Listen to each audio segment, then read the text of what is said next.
Hello മക്കളെ, എല്ലാവർക്കും exam winner Malayalam ക്ലാസ്സിലേക്ക് സ്വാഗതം. It's me Jobin. അപ്പോഴാ നമ്മുടെ ഓണപരീക്ഷയിൽ 9ാം ക്ലാസ്സിലെ മുത്തുമണികളെ നിങ്ങൾക്ക് നിങ്ങളുടെ മലയാളം ഫസ്റ്റിൽ പ്രതീക്ഷിക്കാവുന്ന കുറച്ച് ചോദ്യങ്ങളുമായിട്ടാണ് സാർ ഇന്നത്തെ ക്ലാസ്സിൽ വന്നിരിക്കുന്നത് അല്ലേ. നമുക്ക് കുറച്ച് പാഠങ്ങൾ പഠിക്കാനില്ല മലയാളം ഫസ്റ്റിലെ ഓണപരീക്ഷയുടെ ഭാഗമായിട്ട് ഒരു 5-6 പാഠങ്ങളുണ്ടല്ലേ. ആ പാഠഭാഗത്ത് നിന്നും നിങ്ങൾ എക്സാം ഹാളിൽ പോകുമ്പോൾ കാണാൻ സാധ്യതയുള്ള കുറച്ച് ചോദ്യങ്ങൾ നമുക്ക് ഇന്നത്തെ ക്ലാസ്സിലൂടെ പരിചയപ്പെട്ടാലോ. അപ്പൊ നമ്മൾ സമയം ഒട്ടും വൈകിപ്പിക്കുന്നില്ല. നമ്മൾ എന്ത് ചെയ്യുന്നു? നമ്മുടെ ആദ്യത്തെ ചോദ്യത്തിലേക്ക് പോകുന്നു. മനുഷ്യകുലത്തിൽ പെടാത്തവരും അവിടെ അംഗങ്ങളായിട്ടുണ്ട്.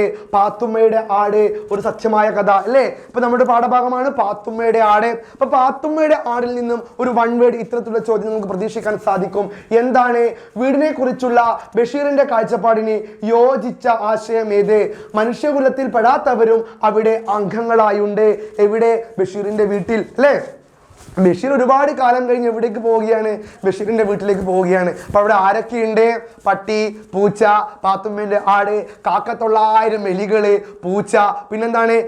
കോഴി, കോഴിന്റെ കുഞ്ഞുങ്ങള്, പരുന്ത്, അങ്ങനെ പിന്നെന്താ? പാത്തുമ്മയുടെ ആടുണ്ട്, പാത്തുമ്മയുണ്ട്, പാത്തുമ്മേന്റെ ഹസ്ബൻഡ് ഉണ്ട്, ഇക്കാക്കിയുണ്ട്, ഇളക്കിയുണ്ട്, ഉമ്മച്ചിയുണ്ട്. എത്ര പേരാ ഉമ്മച്ചിന്റെ പിറകെ നടക്കുന്ന പൂച്ച, അല്ല അഭയാർത്ഥിയായി നടക്കുന്ന പൂച്ച. ഇതുപോലെ ഒരുപാട് ജന്തുജാലങ്ങളൊക്കെയുള്ള അഖണ്ഡമായ ലോകമാണ് ബഷീറിന്റെ വീടെന്ന് പറയുന്നു. ചോദ്യം എന്താ മക്കളെ? മനുഷ്യകുലത്തിൽ പെടാത്തവരും അവിടെ അംഗങ്ങളായിട്ടുണ്ട്.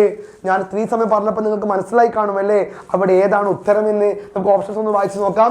ജീവജാലങ്ങളെ കുടുംബാംഗങ്ങളായി കാണുന്നില്ല. എല്ലാ ജീവജാലങ്ങളെയും കുടുംബാംഗങ്ങളായി കാണുന്നു. പ്രകൃതി മനുഷ്യന് മാത്രം അവകാശപ്പെട്ടതാണ്. വീട് മനുഷ്യർക്ക് മാത്രമുള്ളതാണ്. എന്താണ് ചോദ്യം? മനുഷ്യകുലത്തിൽ പെടാത്തവരും അവിടെ അംഗങ്ങളായിട്ടുണ്ട്. ഇപ്പൊ മൃഗങ്ങളല്ലേ, ജീവജാലങ്ങളല്ലേ? ഉത്തരം ഏതാണ്? എല്ലാ ജീവജാലങ്ങളെയും കുടുംബാംഗങ്ങളായി കാണുന്നു അല്ലേ. എല്ലാ ജീവജാലങ്ങളെയും കുടുംബാംഗങ്ങളെ കാണുന്ന സുന്ദരമായ ഭവനമാണ് ഇത് ബഷീറിന്റെ വീട് എന്ന് പറയുന്നത്. അടുത്ത ചോദ്യം എന്താ മക്കളെ? എന്തിനുമേറെ കാമ്യം പണമേ തുച്ഛന്നതു കൈവന്നോട്ടെ അല്ലേ. പുളിമാവ് വെട്ടി എന്ന കവിതയിലെ വരികളാണ് അല്ലെ. പുളിമാവ് വെട്ടി എന്ന് പറയുന്ന കവിത വൈലോപ്പിള്ളിയുടെ. അപ്പൊ ആ കവിതയിൽ എന്താണ് പറയുന്നത്? എന്തിനുമേറെ കാവ്യം പണമേ തുച്ഛന്നത് കൈവന്നോട്ടെ, പണം കയ്യിൽ വന്നോട്ടെ എന്നാണ് പറയുന്നത്. ഈ വരികളിൽ വിമർശിക്കപ്പെടുന്ന മനോഭാവം ഏതാണ്? ഈ വരികളിൽ ഏത് മനോഭാവത്തെയാണ് കവി വിമർശിക്കുന്നത്? ഓപ്ഷൻസ്: പ്രകൃതി സ്നേഹികളെ നിസാരന്മാരായി കാണുന്നു, പണം സമ്പാദിക്കാനുള്ള മടി, പണമാണ് മുഖ്യമെന്ന നിലപാട്, പണമുള്ളവരോടുള്ള അസൂയ അല്ലേ. നമുക്കറിയാം ഈ ഒരു പുളിമാവ് വെട്ടി എന്ന് പറയുന്ന പാഠഭാഗത്തിൽ എന്താണ് പറയുന്നത്? പുളിമാവ് വെട്ടി എന്ന പാഠഭാഗത്ത് കൃത്യമായി പറയുന്നുണ്ട്. ഏത്? ഈ ലോകത്ത് പ്രകൃതി നിലനിൽക്കുമ്പോൾ ആ പ്രകൃതി നശിപ്പിക്കുന്ന മനുഷ്യരുടെ ഒരു പ്രവൃത്തി അല്ലേ. ഈ പ്രകൃതിയോട് എല്ലാ മനുഷ്യന്മാർക്കും തോന്നുന്ന ഒരു സ്നേഹം എല്ലാ മനുഷ്യന്മാർക്കും ഉണ്ടോ? ഇല്ല. ചിലർക്ക് പ്രകൃതി എന്ന് പറയുന്നത് മനോഹാരിതയാണ്. ചിലർക്ക് പ്രകൃതി എന്ന് പറഞ്ഞാൽ എന്താണ്? അത്രയും പ്രകൃതി ഇണങ്ങിക്കൊണ്ടുള്ളതാണ് അല്ലേ. ആ പാട്ട് കേട്ടിട്ടേ കണ്ടു മലനീരാ, കണ്ടു താഴ്വര, മാമരം കണ്ടേ, ചോല കണ്ടേ, ഇലകൾ കണ്ടേ, കായ്കളും എന്നെല്ലാ മനുഷ്യന്മാർക്കും പ്രകൃതി എന്ന് പറയുന്നത് ആസ്വദിക്കാനുള്ളതല്ല, നശിപ്പിക്കാൻ കൂടിയുള്ളതാണ് അല്ലേ. കുറച്ച് പണം വന്നാൽ, കയ്യിലേക്ക് കുറച്ച് പണം വരികയാണെങ്കിൽ മരം പോലും വെട്ടി വിറ്റ് പൈസയാക്കുന്ന മനുഷ്യരെയാണ് ഇതിൽ വിമർശിക്കുന്നത്. പണം സമ്പാദിക്കാനുള്ള മടിയാണ് ഇതിന്റെ ഉത്തരം. അല്ല, പണം സമ്പാദിക്കാനുള്ള മടിയല്ല, സോറി മക്കളെ, പണമാണ് മുഖ്യം എന്നതാണ് ഇതിന്റെ ഉത്തരം. ഓക്കെ, പണമാണ് മുഖ്യമെന്ന നിലപാട് അല്ലേ. എന്തെങ്കിലും ഏറെ കാവ്യം പണമേ തുച്ഛെന്നത് കൈവന്നോട്ടെ, പണം എന്തിലായാലും കുഴപ്പമില്ല, കുറച്ച് കയ്യിൽ വന്നോട്ടെ, പണമാണ് മുഖ്യമെന്ന നിലപാടിനെയാണ് ഈ വരികളിലൂടെ കവി വിമർശിക്കുന്നതെന്ന് കാണാൻ സാധിക്കും. അടുത്ത ചോദ്യം എന്താണ് മക്കളെ? താഴെ തന്നിരിക്കുന്ന പ്രസ്താവനകളിൽ പ്രകൃതി പാഠങ്ങൾ എന്ന ലേഖനത്തിലെ ആശയവുമായി യോജിക്കാത്തത് ഏത് അല്ലേ. പ്രകൃതി പാഠം എന്ന് പറയുന്ന ലേഖനം, ഈ പ്രകൃതി പാഠം എന്ന് പറയുന്ന ലേഖനത്തിലെ ആശയവുമായി യോജിക്കാത്തത് ഏതാണ് എന്നാണ് ചോദ്യം. നമുക്ക് നോക്കാം എന്താണ് ഈ പ്രകൃതി പാഠങ്ങളിൽ എന്താണ് പറയുന്നത്. ജീവിതത്തിൽ പ്രകൃതി പാഠം എന്ന് പറഞ്ഞാൽ എന്താണ്? അതിൽ പറയുന്നത് എന്താണ്? പ്രകൃതിയുമായി ഇണങ്ങി ജീവിക്കേണ്ടതിന്റെ പ്രാധാന്യം അല്ലേ. പ്രകൃതിയിലേക്ക് കൈ കടത്തുന്ന മനുഷ്യരോടുള്ള ഒരു വിമർശനമാണ്, ആ സമീപനമാണ് ഈ പാഠഭാഗത്തിലൂടെ നാം പഠിക്കുന്നത്. പ്രകൃതി സംരക്ഷിച്ചാൽ മാത്രമേ നമുക്ക് നിലനിൽപ്പുള്ളൂ എന്ന് പറയുന്ന ആ ഒരു വിശാലമായ ആശയം ഇവിടെ പ്രകടവുമാണ്. അതാണ് ഈ പാഠഭാഗത്തിൽ പറയുന്നത്. എന്താണ്? പ്രകൃതി പാഠങ്ങൾ എന്ന ലേഖനത്തിലെ ആശയവുമായി യോജിക്കാത്തത് ഏത്? ക്വസ്റ്റ്യൻസ് കൃത്യം വായിച്ചു നോക്കണം. യോജിക്കാത്തത് ഏതാണ്? നിങ്ങൾ കൺഫ്യൂഷൻ ആക്കുന്ന ചോദ്യങ്ങൾ കാണും. അല്ലേ? നിങ്ങൾ ചാടിക്കൊരു ഉത്തരം പറയും യോജിക്കുന്നത്, പക്ഷെ യോജിക്കാത്തത് എന്നാണ് ചോദ്യം. ഓക്കെ, ഇപ്പൊ നിങ്ങളെ കൺഫ്യൂഷൻ ആക്കും. ഇന്നത്തെ പുതിയ ക്വസ്റ്റ്യൻ പാറ്റേൺ രീതിയാണിത്. കൺഫ്യൂഷൻ ആയിട്ടല്ലേ, PSC ടൈപ്പ് ക്വസ്റ്റ്യൻസ് ഒക്കെ അങ്ങനെയാണ്. അപ്പൊ അതേപോലെ 9ാം ക്ലാസ്സിലും അത്തരത്തിലുള്ള ഒരു ക്വസ്റ്റ്യൻ പാറ്റേൺ കാണാൻ സാധിക്കും. ഇപ്പൊ എന്താണ് ചോദ്യം? താഴെ തന്നിരിക്കുന്ന പ്രസ്താവനകളിൽ പ്രകൃതി പാഠങ്ങൾ എന്ന ലേഖനത്തിലെ ആശയവുമായി യോജിക്കാത്തത് ഏത്? അല്ലേ? ഓപ്ഷൻസ് എന്തൊക്കെയാണ്? പാരിസ്ഥിതിക വിവേകം നിലനിർത്തണം, അല്ലേ? അതെന്റെ യോജിക്കുന്നതാണ്. വികസനം പരിസ്ഥിതി സൗഹൃദമാകണം, അത് യോജിക്കുന്നതാണ്. മനുഷ്യന്റെ ആർത്തി സംസ്കാരം ഭൂമിക്ക് ഗുണമാണ്, യോജിക്കുന്നുണ്ടോ? മനുഷ്യന്റെ ആർത്തിക്ക് വേണ്ടിയുള്ള സംസ്കാരം ഭൂമിക്ക് യോജിക്കുന്നതാണോ? ഭൂമിക്ക് ഗുണമുള്ളതാണോ? അല്ല. ഉത്തരം ഇതാണ്. ഏതാണ്? മനുഷ്യന്റെ ആർത്തി സംസ്കാരം ഭൂമിക്ക് ഗുണമാണ്, അല്ല. ഭൂമിക്ക് അത് ഗുണമല്ല, ദോഷമാണ്. മാനവികാബോധത്തിന് പ്രാധാന്യം നൽകിയ കവിയാണ് വൈലോപ്പിള്ളി. ഓക്കെ, അപ്പൊ മനുഷ്യന്റെ ആർത്തി സംസ്കാരം ഭൂമിക്ക് ഗുണമാണ് എന്ന് പറയുന്നതാണ് എന്ത്? തെറ്റായ ഉത്തരം എന്ന് പറയുന്നത്. ശരിയായ ഉത്തരം ഇതിലാണ്. ഇതിൽ ശരിയായ ഉത്തരമാണ്. യോജിക്കാത്തതല്ലേ? അപ്പൊ ഇതല്ലേ മനുഷ്യന്റെ ആർത്തി സംസ്കാരം ഭൂമിക്ക് ഗുണമാണ് എന്നതാണ് യോജിക്കാത്ത ഉത്തരം. പക്ഷേ ഒരിക്കലും നമ്മുടെ ആർത്തി ഭൂമിക്ക് ഗുണമാകില്ല, ഭൂമിക്ക് ദോഷമേ മാറൂ എന്നുകൂടി നിങ്ങൾ മനസ്സിലാക്കേണ്ട കാര്യമാണ്. അടുത്ത ചോദ്യം എന്താണ്? അതൊന്നും വേണ്ട മകനെ, വൃദ്ധ പറഞ്ഞു. വെറുതെ കുട്ടികൾ പേടിക്കും. എൻ്റെ വേദന മാറി, ഞാൻ തന്നെ പൊക്കോളാം, അല്ലേ? ഞാൻ തന്നെ പൊയ്ക്കോളാം. എൻ്റെ വേദന മാറി, ഞാൻ തന്നെ പൊയ്ക്കോളാം. ഈ സംഭാഷണത്തിൽ നിന്നും വ്യക്തമാകുന്ന അമ്മയുടെ സവിശേഷതകൾ കുറിക്കുക, അല്ലേ? അമ്മയുടെ സവിശേഷത, അല്ലേ? അമ്മ പറയുകയാണ് എന്ത്? ആ ടാക്സി ഡ്രൈവറോട് പറയുന്നില്ല അവസാനം, മോനെ നീ പൊയ്ക്കോ, എൻ്റെ മക്കൾ കാണാൻ, എൻ്റെ മക്കൾ കണ്ട് പേടിച്ചു പോകുന്ന അമ്മ പറയുകയാണ്. ആരോട്? ആ ടാക്സി ഡ്രൈവറോട്. അത്രയും തൻ്റെ മക്കളെ വിട്ടുകൊടുക്കാത്ത അമ്മയെ ഉപേക്ഷിച്ചു, അല്ലേ? അമ്മ എന്ന് പറയുന്ന മാധവിക്കുട്ടിയുടെ കഥ ഓർമ്മയില്ലേ? അതിൽ പറയുന്നില്ല അമ്മ അവസാനം ടാക്സി ഡ്രൈവറോട്, അല്ലേ? ടാക്സി ഡ്രൈവറോട് പറയാം മക്കൾ വന്നാലേ ഞാൻ പോകും, മക്കൾ വരട്ടെ എന്ന്. അപ്പോൾ അമ്മ പറയാ, അല്ലേ, മോ പൊക്കോ, എൻ്റെ മക്കൾ നിങ്ങളൊക്കെ കണ്ടാൽ പേടിച്ചു പോകും എന്ന് അമ്മ പറഞ്ഞു. കാരണം തന്നെ മക്കൾ ഉപേക്ഷിച്ച വിവരം മറ്റുള്ളവർ അറിയരുതെന്ന് അമ്മക്ക് നിർബന്ധമുണ്ടായിരുന്നു. നോക്കാം ഈ വാക്കിന് സവിശേഷത എന്താണെന്ന്. തൻ്റെ മക്കളെ മറ്റൊരാളുടെ മുമ്പിൽ വിട്ടുകൊടുക്കാത്ത അമ്മയെ കാണാൻ സാധിക്കും, അല്ലേ? മക്കളെ മറ്റുള്ളവർക്ക് മുമ്പിൽ അമ്മ വിട്ടുകൊടുക്കുന്നുണ്ടോ? ഇല്ല. മക്കളെ ചേർത്ത് പിടിക്കുന്ന ഒരു അമ്മയാണ് ഇവിടെ പ്രകടമാകുന്നത്. എന്നാൽ മക്കളിൽ നിന്നും സ്നേഹം ലഭിക്കാതെ വരുന്ന ഒരു മാതാവിൻ്റെ സങ്കടവും ഈ വാക്കിൽ പ്രകടമാണ്. മക്കളിൽ നിന്നും സ്നേഹം ലഭിക്കാതെ വരുന്ന ഒരു മാതാവിൻ്റെ സങ്കടമാണ് ഇവിടെ കാണാൻ സാധിക്കുക. അല്ല മക്കളെ, മക്കൾ ഈ അമ്മയെ സ്നേഹിക്കുന്നുണ്ടോ? ഇല്ല. കാരണം എന്താ? ഈ അമ്മയെ ഉപേക്ഷിച്ചു. ഈ അമ്മ ഉപേക്ഷിക്കപ്പെട്ടതിൻ്റെ വേദനയുമായിട്ടായിരിക്കാം ഒരുപക്ഷെ ആ റോഡ് ക്രോസ് ചെയ്തത്. ഇപ്പോഴാണ് ആ വണ്ടി തട്ടുകയും ആ ടാക്സി ഡ്രൈവറും ആ പാൽക്കാരനെ ചെന്നെത്തുകയും ഇവരെ ഹോസ്പിറ്റലാക്കുകയും ചെറുത് ശുശ്രൂഷ കഴിഞ്ഞ് തിരികെ വീട്ടിലെത്തുകയും ചെയ്യുന്നത്. ഇപ്പോൾ തന്നെ മക്കൾ നോക്കുന്നില്ല എന്ന വിവരം മറ്റുള്ളവർ അറിയേണ്ട എന്ന് കരുതി, തൻ്റെ മക്കളെ ഒരു കുറ്റവും പറയേണ്ട എന്ന് കരുതി അമ്മ പറയുന്ന വാക്കുകളാണ് ഇവ വ്യക്തമാക്കുന്നത്. അതായത് മക്കൾ തന്നെ നോക്കുന്നില്ല എന്ന വിവരം മറ്റൊരാൾ അറിയരുത് എന്ന് വലിയ മനസ്സിൻ്റെ സംഭാവനയായിട്ടാണ് ഈ വാക്കുകൾ വ്യക്തമാക്കുന്നത്. താൻ മക്കളുടെ സംരക്ഷണത്തിൽ തന്നെയാണ് എന്നു തന്നെ മറ്റുള്ളവർ വിചാരിച്ചോട്ടെ എന്ന അർത്ഥത്തിലാണ് ആ വൃദ്ധമാതാവ് ഇങ്ങനെ പറയുന്നത്. പരാതി പരിഭവമില്ലാതെ നിഷേധിക്കപ്പെട്ട സ്നേഹത്തെ ഓർത്തുകൊണ്ട് ചെറുപുഞ്ചിരിയിലൂടെ ജീവിതത്തിലൂടെ യാത്ര നീങ്ങുന്ന ഈ അമ്മ പ്രാധാന്യം അർഹിക്കുന്നു, അല്ലേ? ചെറുപുഞ്ചിരിയിലൂടെയാണ് ഈ അമ്മ നീങ്ങുന്നത്. എന്താണ് പറയുന്നത്? മക്കളാൽ നോക്കുന്നില്ല, മക്കൾ ഈ അമ്മയെ നോക്കുന്ന പോലുമില്ല, സംരക്ഷിക്കുന്ന പോലുമില്ല. പക്ഷെ ആ വിവരം മറ്റാരും അറിയാൻ പാടില്ല എന്ന, തൻ്റെ മക്കളെ ആരും കുറ്റപ്പെടുത്താൻ പാടില്ല എന്ന മനസ്സിൻ്റെ വലിയ ഉദാരമായ മനസ്സിന്റെ, പരാതിയും പരിഭവമില്ലാത്ത മനസ്സിലെ ഉള്ളിലെ വാക്കുകളാണ് ഇവിടെ പ്രകടമാകുന്നത്. അടുത്ത ചോദ്യം എന്താണ് മക്കളെ? എൻ്റെ അമ്മയാണെങ്കിൽ ഈ വയ്യാത്ത കാലത്ത് പച്ചക്കറി വാങ്ങാൻ ഞാൻ അവരെ പുറത്തേക്ക് അയക്കില്ല. ഈ വാക്കുകളിൽ പ്രകടമാകുന്ന പാൽക്കാരന്റെ മനോഭാവം വിശകലനം ചെയ്ത് കുറിപ്പ് തയ്യാറാക്കുക മക്കളെ. ചോദ്യം വരാം, എന്താണ്? വിശകലന കുറിപ്പ്, അല്ലേ? വിശകലന കുറിപ്പ് ചോദ്യം വരാം. എപ്പോൾ എന്ത് ചെയ്യണം? വിശകലനം ചെയ്യുക എന്നാണ് ചോദ്യം. എന്താണ്? ഓക്കെ, പാൽക്കാരന്റെ ഈ വാക്കുകളിൽ തെളിയുന്നത് എന്താണ് എന്നാണ് ചോദ്യം. എന്താണ് മക്കളെ പാൽക്കാരന്റെ ഈ വാക്കുകളിൽ തെളിയുന്നത്? സ്നേഹമല്ലേ?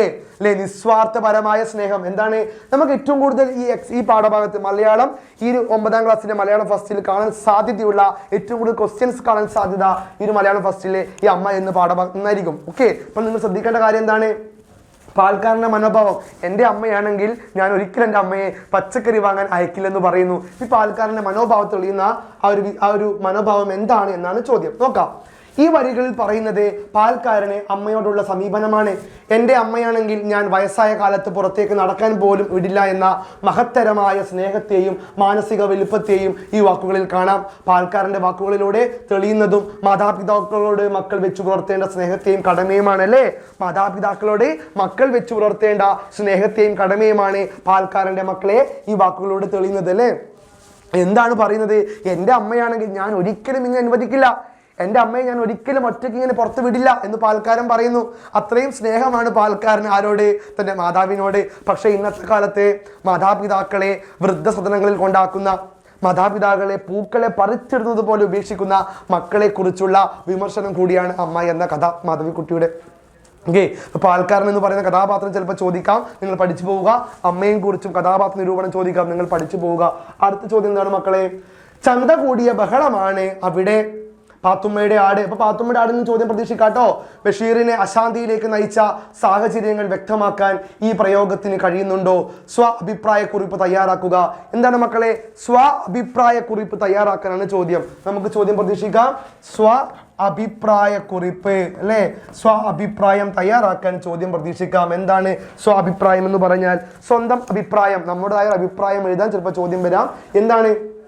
ചന്ത കൂടിയ ബഹളമാണ് അവിടെ പാത്തുമ്മയുടെ ആട്. ഇപ്പൊ ബഷീറിന്റെ വീട്ടിലെ ബഹളം അല്ലെ, എന്താണൊക്കെ പറയുന്നത്? പൂച്ചയും പട്ടിയും പിന്നെന്താണ് എന്തൊക്കെയുണ്ട് അവിടെ അല്ലെ? കാക്കത്തൊള്ളായിരം, പിന്നെ കോഴികൾ, എലി, അങ്ങനെ ഒരുപാട് ഐറ്റംസ് ഇല്ലേ? അപ്പൊ അതൊക്കെ എന്താണ് അർത്ഥമാക്കുന്നത്? ആ വീടിന്റെ മാനസികാവസ്ഥയാണ്, ബഹളമാണ് ആ വീട്ടിൽ മുഴുവൻ. ഇപ്പം ബഷീറിനെ അശാന്തിയിലേക്ക് നയിച്ച, സമാധാനമില്ലായ്മ അശാന്തിയിലേക്ക് നയിച്ച സാഹചര്യം വ്യക്തമാക്കാനാണ് പ്രയോഗത്തിലൂടെ കഴിയുന്നുണ്ടോ അഭിപ്രായം ചെയ്യുക എന്നാണ് പറയുന്നത്. ഇപ്പൊ നോക്കാം, ഈ വരിയിലൂടെ അർത്ഥമാക്കുന്നത് ബഷീറിന്റെ വീട്ടിലെ അവസ്ഥയെക്കുറിച്ചാണ്. സർവ്വജീവജാലങ്ങളെയും ഉൾക്കൊള്ളിക്കുന്ന വലിയൊരു ലോകമാണ് ബഷീറിന്റെ വീട് അല്ലെ. സർവ്വജീവജാലങ്ങൾ എവിടെയുണ്ട്? ബഷീറിന്റെ വീട്ടിലുണ്ട്. ആ ഒരു വലിയ ലോകത്തെക്കുറിച്ചാണ് ഇവിടെ പറയുന്നത്. എലിയും പൂച്ചയും പരുന്തും ആടും എല്ലാ ജീവജാലങ്ങളും നിറഞ്ഞ സുന്ദരമായ ഒരു ഭവനമാണ് ഏത്? ബഷീറിൻ്റെത് അല്ലെ. എല്ലാ ജീവജാലങ്ങളും നിറഞ്ഞ സുന്ദരമായ ഭവനമാണ് ഏത്? ബഷീറിന്റെ ഭവനം എന്ന് പറയുന്നത്.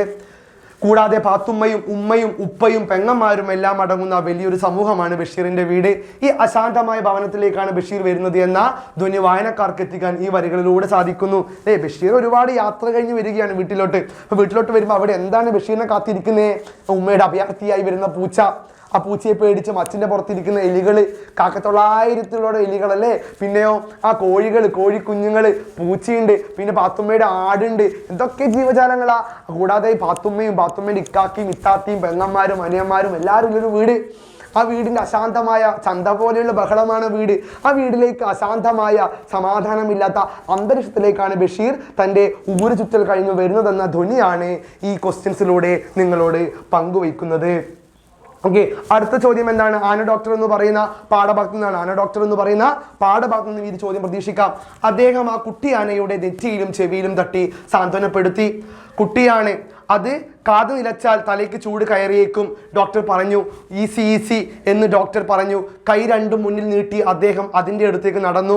സൂചനകളും പാഠഭാഗത്തെ മറ്റു സന്ദർഭങ്ങളും പരിഗണിച്ച് ഡോക്ടർ കെ എന്ന കഥാപാത്രത്തെ നിരൂപണം ചെയ്യുക അല്ലേ. ഡോക്ടർ കെ കഥാപാത്ര നിരൂപണം ചോദിക്കാം. കഥാപാത്ര നിരൂപണം. ഓക്കെ മക്കളെ, കഥാപാത്ര നിരൂപണം ഒരു ഇമ്പോർട്ടൻ്റ് ആയ ചോദ്യമാണ്. ഒരുപക്ഷെ കഥാപാത്ര നിരൂപണം ഏതിലേക്കാണ് വരിക? ചിലപ്പം അമ്മയായിരിക്കാം കഥാപാത്ര നിരൂപണം ചോദിക്കുക, ചിലപ്പം ഈ ഡോക്ടർ ആയിരിക്കാം അല്ലേ. ഡോക്ടർ ചിലപ്പം ചോദിക്കുക, ചിലപ്പോൾ ആരായിരിക്കും? പാൽക്കാരനായിരിക്കും ചിലപ്പോൾ കഥാപാത്ര നിരൂപണം ചോദിക്കുക. അപ്പോൾ നിങ്ങൾ ചിന്തിച്ചു നോക്കുക. അതായത് അദ്ദേഹം ആ കുട്ടി ആനയുടെ നെറ്റിയും ചെവിയിലും തട്ടി സാന്ത്വനപ്പെടുത്തി എന്ന് പറയുന്നതിലൂടെ ആ ഡോക്ടർ കെയെ കുറിച്ചുള്ള കഥാപാത്ര നിരൂപണം എഴുതാനാണ് ചോദ്യം. നമുക്ക് നോക്കാം. ജയമോഹന്റെ സുന്ദരമായ കൃതിയാണ് ആന ഡോക്ടർ. മനുഷ്യനും പ്രകൃതിയും സർവ്വചരാചരങ്ങളും തമ്മിലുള്ള ബന്ധത്തെ ഈ പാഠഭാഗം വ്യക്തമാക്കുന്നു. കൃതിയിലെ പ്രധാന കഥാപാത്രമാണ് ഡോക്ടർ കെ അല്ലേ. മനുഷ്യനും പ്രകൃതിയും തമ്മിലുള്ള ബന്ധത്തെയാണ് ഈ പാഠഭാഗത്തിലൂടെ പറയുന്നത്. ഒരു ആനയെ സ്നേഹിക്കുന്നതിലൂടെ ആനയുമായുള്ള ബന്ധത്തെയാണ് ഇവിടെ ഡോക്ടർ കെ അടയാളപ്പെടുത്തുന്നത്. പിന്നെയോ മനുഷ്യൻ എപ്രകാരം ജീവജാലങ്ങളോട് പെരുമാറണമെന്നതിൻ്റെ തെളിവാണ് ഇദ്ദേഹം. ജീവജാലങ്ങളോട് ഒരു മനുഷ്യൻ പെരുമാറേണ്ടതിൻ്റെ തെളിവ് കൂടിയാണ് ഡോക്ടർ കെ എന്ന് പറയുന്ന വ്യക്തി. ജീവജാലങ്ങളോട് സ്നേഹത്തോടെയും ലാളനയോടെയും പെരുമാറുന്ന ഒരു വ്യക്തി എന്നതിൽ കവിഞ്ഞ് ഭൂമിയിലെ എല്ലാ മനുഷ്യർക്കും ഒരു സന്ദേശം കൂടി ഇദ്ദേഹം തന്നെ പ്രവൃത്തിയിലൂടെ നൽകുന്നു. അത് എല്ലാവരും ഒരുപോലെ സ്നേഹിക്കണം, പരിഗണിക്കണം എന്നതാണ്. ഇന്നത്തെ കാലത്ത് ജന്തുക്കളെയും പ്രകൃതിയെയും ഉപദ്രവിക്കുന്നവർക്കിടയിൽ നിന്നും വ്യത്യസ്തനാണ് ഇദ്ദേഹം എന്ന് പറഞ്ഞ് മറ്റുള്ള ജീവികളോട് സഹാനുഭൂതി, സ്നേഹം, മനുഷ്യത്വം, കരുണ, ആർദ്രത, അല്ലേ, ഇതൊക്കെയുള്ള വലിയ ഹൃദയത്തിൻ്റെ വിശാലമായ ഹൃദയത്തിലെ ഒരു വ്യക്തിയാണ്. അല്ലെ, സർവ്വചരാചരങ്ങളോടും തനിക്ക് അങ്ങേയറ്റം ഇഷ്ടമാണ്, ബഹുമാനമാണ്, സ്നേഹമാണ് എന്ന് ചിന്തിപ്പിക്കുന്ന ഒരു കഥാപാത്രമാണ് ആന ഡോക്ടർ എന്ന കഥയിലെ ഡോക്ടർ കെ. ഇത്തരത്തിൽ മലയാളം ഫസ്റ്റിൽ നിന്നും ഈ പാഠഭാഗങ്ങളിൽ നിന്നും നമുക്ക് പ്രതീക്ഷിക്കാവുന്ന ചോദ്യങ്ങളെ നമ്മൾ ഇന്നത്തെ ക്ലാസ്സിൽ ഉൾപ്പെടുത്തി.